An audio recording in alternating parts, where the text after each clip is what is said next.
Kia ora Rotorua, tonight on City News. The latest financial year crime statistics have just recently been released. Gorse could be contributing large amounts of nitrogen into Rotorua lakes, and ahead in sport tonight, the Bay of Plenty Steamers are back in game mode. Those stories and more just ahead tonight. Thanks for joining us. The latest financial year crime statistics indicate that the Bay of Plenty Police District has once again seen an increase in the amount of resolved crime. The district's resolution rate is up to 58.4%, more than 10% higher than the national resolution rate of 48.1%. Acting District Commander, Detective Inspector John Timms, says the rate will always be an important measure for police and is a reflection of police and local communities working together to solve crime. These statistics also indicate that the number of burglaries, thefts from cars, stolen cars and sex crimes have continued to decrease over a 5-year period. Rotorua's Electoral Officer Peter Christophers is reminding residents that they can still cast a special vote in the local elections, even if their voting papers have not arrived in their letterbox. He says he has had reports from some residents that they have not received their voting papers, even though they have registered to vote. Mr. Christophers also urged people who had not yet voted to make sure they post voting papers back by next Wednesday at the latest, so the papers arrive before voting closes.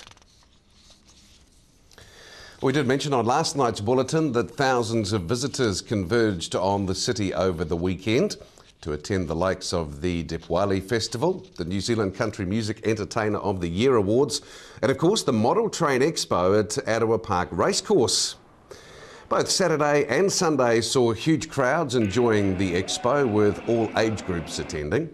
The fine weather brought families out to enjoy some of the fantastic model train exhibitions from the Rotorua Model Railway Club and further afield.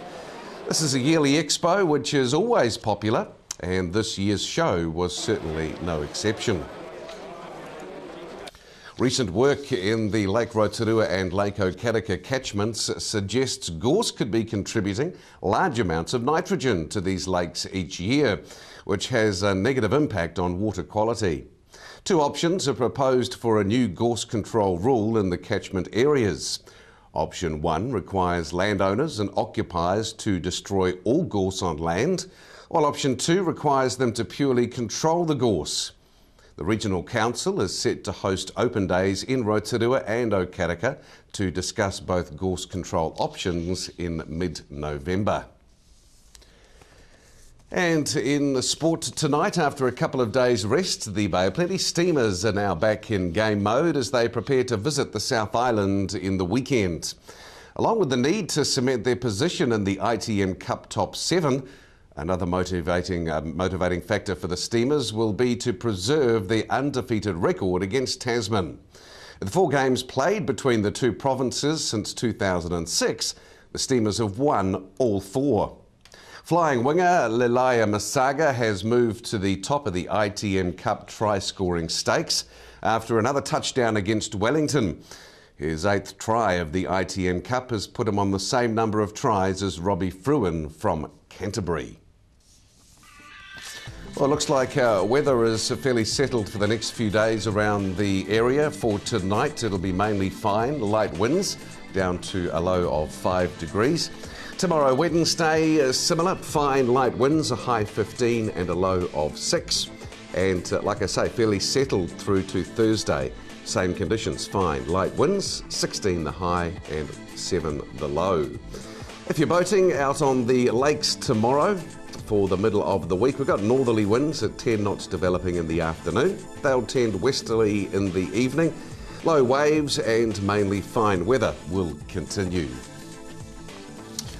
Well, don't go away, we're back after the break and to find out about the Urban Eco Art exhibition currently on in Rotorua.